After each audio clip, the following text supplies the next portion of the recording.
It's Steve with the Plastic Adventures Toy Community and Podcast, and today we're taking another deep dive into another obscure 80s toy that everybody has seen at some point. Everybody probably had one if you grew up at the time, but just can't quite remember where they came from or where you got them.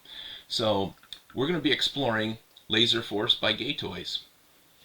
So, if you guys don't recognize this, I would be completely shocked. Laser Force was a staple of discount stores throughout the entire 80s, and it came packaged a bunch of different ways.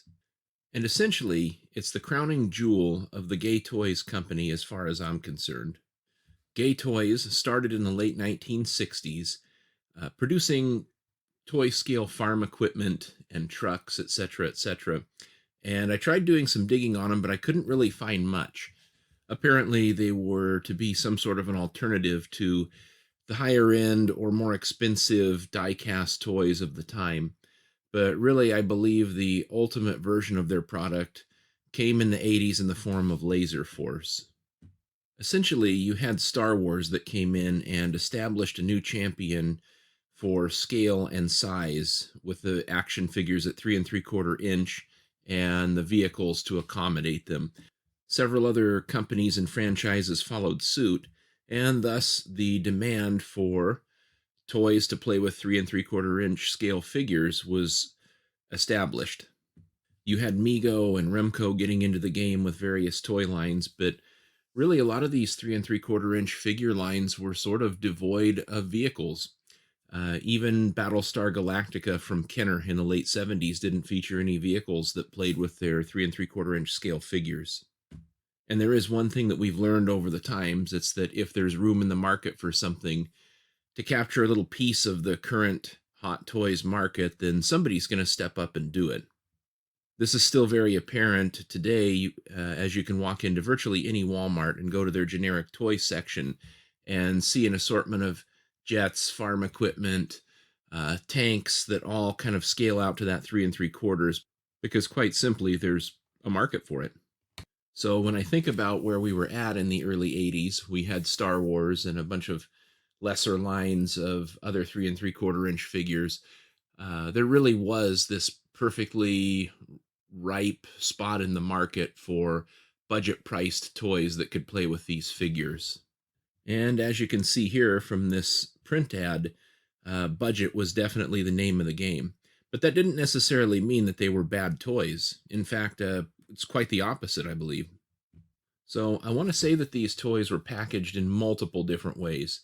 In the pics that we're looking at right now, we can see some vehicle 2-packs, but I also do remember them coming singly and sometimes not even carded at all. I mean, you'd simply just have the plastic vehicles sitting down on the shelf with the drivers attached to them with a zip tie. One thing that was consistent, though, is that you basically had 3 vehicles, 4 if you include the little boat tow-along that came with the laser tank in limited packaging, but they also came in a multitude of different types of colors. So I think these were just produced again and again and sent out as the retail giants ordered them to fill space on the shelves. And as far as that variety went, you had kind of a really cool looking little tank with a double canopy that lifted up.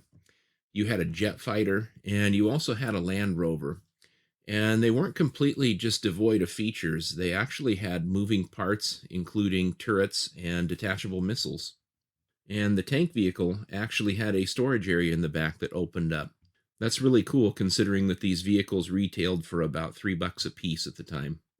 They also featured some drivers in various color schemes. They were in a 3 3/4 inch scale primarily and featured 5 points of articulation.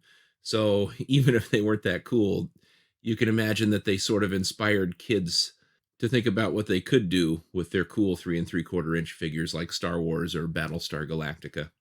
So here in this last slide is a really nice group shot showing just some of the many color variations that you would get. And I suppose it would depend on what year and what retailer, but the mold stayed the same. So let me know what you're thinking. I know some of you out there have seen these toys and didn't know where they came from. Why don't you hit me up in the comments below or visit us over at the Facebook page, which is the Plastic Adventures Toy Community. and let's relive some of those old memories of Laser Force. Let's talk about it. And if I don't hear from you, I'll see you in the toy aisle.